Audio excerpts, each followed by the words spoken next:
मुरगुड शहरासह यमगी आणि शिंदेवाडी पाणीपुरवठा करणारा ऐतिहासिक तलाव सध्या वाढत्या प्रदूषणामुळे धोक्यात आला असून नागरिकांमध्ये तीव्र नाराजी व्यक्त होत आहे. दौलतवाडी गावाकडून येणाऱ्या ओढ्यांमधून मोठ्या प्रमाणात प्रदूषित पाणी, कचरा, प्लास्टिक वस्तू, सांडपाण्यामुळे पाण्याची गुणवत्ता दिवसेंदिवस खालावत असल्याचे चित्र पाहायला मिळत आहे.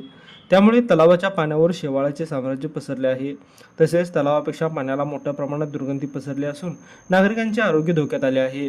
स्थानिकांच्या मते तलाव परिसरात स्वच्छतेचा अभाव आणि योग्य व्यवस्थापन नसल्याने दुर्गंधी पसरत आहे. काही ठिकाणी शेवाळ वाढल्यामुळे पाण्याचा रंग बदलला असून ते आणि जलचरांनाही धोका निर्माण झाला आहे.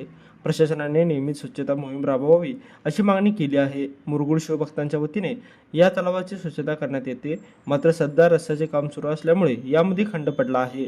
पर्यावरण प्रेमींच्या मते तलावात येणाऱ्या सांडपाण्यावर नियंत्रण ठेवणे, कचरा टाकणाऱ्यांवर दंडात्मक कारवाई करणे तसेच जनजागृती मोहिमा राबवणे अत्यंत गरजेचे आहे.